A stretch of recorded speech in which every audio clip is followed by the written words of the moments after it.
Nabi Muhammad Sallallahu Alaihi Wasallam, tidak ada siapapun yang bisa selamat dari api neraka, tidak bisa masuk ke dalam surga dengan amalannya, tapi tetap kita harus beramal. Mengapa? Karena Allah berfirman, Inna rahmatallahi qaribum minal muhsinin. Rahmatnya Allah itu dekat dengan orang-orang yang berbuat baik, yang beramal. Maknanya tetap harus kita beramal, namun jangan kita niatkan amalan kita yang bisa memasukkan kita ke dalam surga.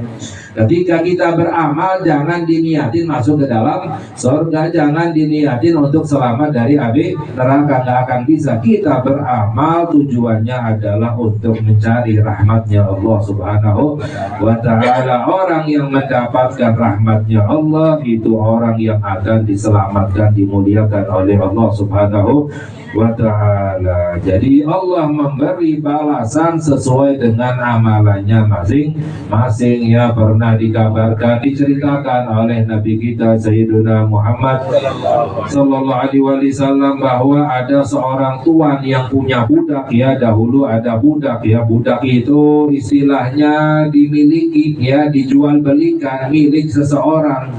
Ya, jadi dahulu ada seorang tuan dan budak. Tuannya itu soleh, ibadah kepada Allah, taat kepada Allah. Budaknya pun soleh, taat kepada Allah Subhanahu wa Ta'ala. Namun budaknya amalannya lebih besar, lebih tinggi. Nanti di sorga budaknya itu derajatnya lebih tinggi sorganya dari tuannya.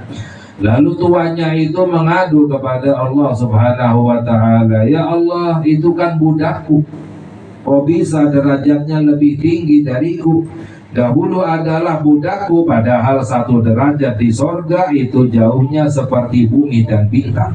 Itu satu derajat, apalagi hum darajatun indallah. Dalam Al-Quran Allah berfirman, ada banyak derajat di sisi Allah Subhanahu wa Ta'ala. Ya. Lalu Allah Subhanahu wa Ta'ala menjawab, innama jazaituhu bi'amalihi. Aku memberi balasan sesuai dengan amalannya masing-masing. Tidak dilihat oleh Allah mana tuan, mana budak, mana yang kaya, mana yang miskin, mana yang dimuliakan, mana yang direndahkan, mana yang pangkatnya tinggi, yang pangkatnya rendah. Nanti di hari akhirat semuanya tidak dilihat. Yang dilihat adalah amalannya, ibadahnya kepada Allah Subhanahu wa Ta'ala. Ya, makanya kita melihat bagaimana orang-orang yang paling nikmat adalah meninggalnya dalam keadaan husnul khotimah. Ya, sebenarnya orang yang telah meninggal tidak perlu kita khawatir, kita semuanya akan menyusulnya. Dalam waktu dekat kita semuanya akan mati, meninggal. Kullu nafsin dha'iqatul maut wa innama tuwaffawna ujurakum yaumal qiyamah faman zuhziha 'anil nari wa udkhilal jannata faqad faz wa mal hayatud dunya illa mata'ul ghurur. Ya, kullu nafsin, setiap jiwa pasti akan merasakan kematian, ya, dalam waktu dekat. Ya. Maknanya apa? Kita mungkin sekarang merasa lama, tapi kalau sudah datang ajalnya nggak kerasa. Ya. Nggak kerasa kita sekarang udah umur 40, nanti nggak kerasa umur 50, nggak kerasa umur 60, nggak kerasa mati. Ya. Jadi nggak kerasa dunia itu seperti mimpi tadi yang dijelaskan oleh Ustaz Zaini. Ya.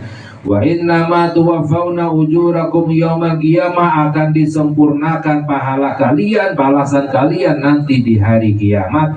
Faman zuhziha 'anil nari wa udkhilal jannah, maka barang siapa yang dijauhkan dari api neraka dan dimasukkan ke dalam surga, faqad faz, itu orang yang mendapatkan kemenangan dari Allah Subhanahu wa Ta'ala. Jangan kita kira orang yang mendapatkan kemenangan, yang berhasil mendapatkan uang yang banyak, yang bisa membangun rumah yang mewah, mobil yang banyak, bukan. Ya, justru semuanya itu adalah fitnah, cobaan dari Allah Subhanahu wa Ta'ala. Al-Imam Al-Ghazali radhiyallahu ta'ala anhu, beliau menjelaskan rintangan seorang hamba untuk mencapai ridhonya Allah. Yang pertama adalah dunia. yang kedua adalah manusia, ya. Yang ketiga adalah setan, dan yang keempat adalah hawa nafsu. Ini yang bisa merintangi seorang hamba untuk mendapatkan ridhonya Allah Subhanahu wa ta'ala. Cobaan berapa banyak orang masuk ke dalam api neraka gara-gara dunianya. Mendapatkan 1 rupiah saja dari yang haram, selama-lamanya di dalam api neraka, nggak bisa masuk ke dalam surga. Ya, Nabi Adam alaihissalam nggak sengaja lupa beliau makan buah khuldi, diusir dari surga, ya.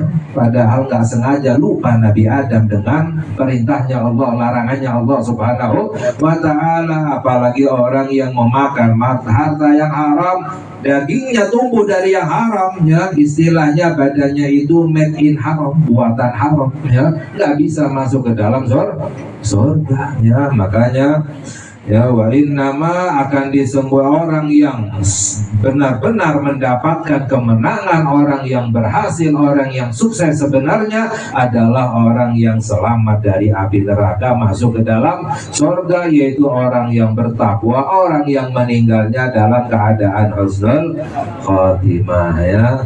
Wa mal hayatud dunya illa mata'ul ghurur, dan tidaklah kehidupan dunia kecuali kenikmatan yang menipu. Dunia itu adalah kenikmatan yang menipu. Bagaimana menipu? Akan hilang, sirna, fana. Yang kita dapatkan nikmat-nikmat sebelumnya seperti mimpi semuanya, ya, nggak bisa kita rasakan lagi. Sebelumnya kita mendapatkan nikmat itu hanya seperti mimpi, bisa kita bayangkan saja. Innamal hayatud dunya lahwun wa la'ib wa inna daral akhirata lahiyal hayawan. Dalam Al-Quran Allah berfirman, kehidupan dunia itu main-main, ya, senda gurau, sia-sia, dan sesungguhnya kehidupan akhirat adalah kehidupan yang sebenarnya. Hidup yang sebenarnya adalah nanti di hari akhirat, seperti tadi yang diriwayatkan, orang sekarang dalam keadaan tidur, ya, kalau meninggal baru bangun dari tidurnya, baru sadar, ya. Makanya, ya, bagaimana caranya agar kita semangat di dalam beribadah kepada Allah? Bagaimana caranya agar kita bisa menjadi hamba yang bertakwa kepada Allah? Seperti tadi yang dijelaskan oleh Ustaz Zaini, yaitu ingat mati. Yang paling penting adalah ingat matinya. Dalam hadis sabda Nabi kita Sayyiduna Muhammad sallallahu alaihi wasallam, innal quluba tasda'u kama yasda'ul hadid idza asabahul ma'. Hati bisa karatan, ya, seperti besi yang bisa berkarat jika terkena air. Fama jalauha, para sahabat bertanya, bagaimana cara untuk membersihkan, mengkilapkan hati dari karatan? Ya, kalau besi kan gampang, bisa dicat, ya. Kalau ada cat untuk hati gampang, kita bisa ngecat, ya.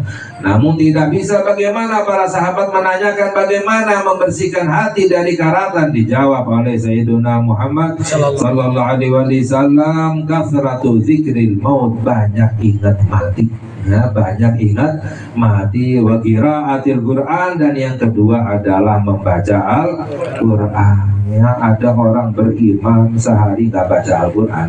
Orang sehari nggak baca Al-Quran dianggap meninggalkan Al-Quran. Apalagi 2 hari. Ada yang seminggu, sebulan, ini bacanya apa? Injil atau Taurat? Ya, orang yang beriman, ya, tidak membaca Al-Quran. Padahal itu paling besarnya mukjizatnya Nabi kita Sayyiduna Muhammad sallallahu alaihi wasallam. Iqra'ul Quran fa innahu ya'ti syafi'an li ashabihi yaumal qiyamah. Bacalah Al-Quran, karena Al-Quran akan menolong pembacanya nanti di hari kiamat. Ya, jadi banyak ingat mati. Makanya pernah Sayyidatuna Aisyah radhiyallahu taala anha menanyakan kepada Nabi kita Sayyiduna Muhammad sallallahu alaihi wasallam, hal yuhsyar ma'a syuhada ahadun, apakah ada orang bukan syahid tapi digolongkan bersama orang syahid? Ya, orang bukan syahid tapi digolongkan bersama orang-orang syahid. Ya, ada. Dijawab oleh Nabi Muhammad sallallahu alaihi wasallam, man yadhkurul mauta fil yawm 20 marrah, orang yang ingat mati sehari 20 kali. Ya. Orang yang ingat mati sehari 20 kali. Ini walaupun tidak syahid tapi digolongkan bersama orang-orang syahid. Orang ingat mati sekali aja sehari, semangat ibadahnya, apalagi 20 kali. nggak doyan dunia, ya.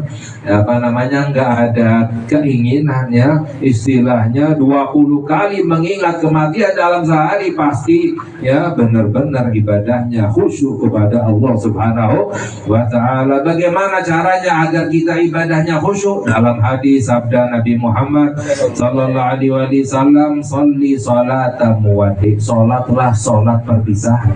Bisa jadi sholat yang kita jalankan adalah sholat terakhir kita nggak tahu. Orang yang meyakini, merasakan seperti ini, ibadahnya pasti khusyuk. Berapa orang sholat ternyata itu sholat terakhirnya. Orang puasa ternyata itu puasa terakhirnya. Orang ibadah zikir ternyata itu ibadah terakhirnya, ya. Kalau orang meyakini bisa jadi demikian, pasti khusyuk ibadahnya kepada Allah Subhanahu wa Ta'ala, ya. Makanya apa yang disampaikan oleh Nabi kita Sayyiduna Muhammad sallallahu alaihi wasallam itu adalah tujuannya untuk menyelamatkan kita dunia dan akhirat, untuk membahagiakan kita dunia dan akhirat, ya. Makanya seseorang jika ingin mencari keselamatan, kemuliaan, kebahagiaan, tidak melewati Nabi Muhammad sallallahu alaihi wasallam, maka tidak akan mendapatkannya. Satu-satunya jalan untuk sampai kepada ridhonya Allah, untuk mendapatkan rahmatnya Allah, adalah kita mengamalkan, ya, apa yang disampaikan oleh Nabi kita Sayyiduna Muhammad sallallahu alaihi wasallam, ya. Semoga Allah Subhanahu wa Ta'ala mencurahkan rahmatnya kepada kita semuanya. Allah terima amal ibadah kita, Allah ampuni dosa-dosa kita, Allah kabulkan hajat-hajat kita. Bibarakati Sayyidina Muhammad sallallahu alaihi wasallam, wa sallallahu ala Sayyidina Muhammad wa ala alihi wa sahbihi wasallam. Walhamdulillahi rabbil alamin. Wassalamualaikum warahmatullahi wabarakatuh.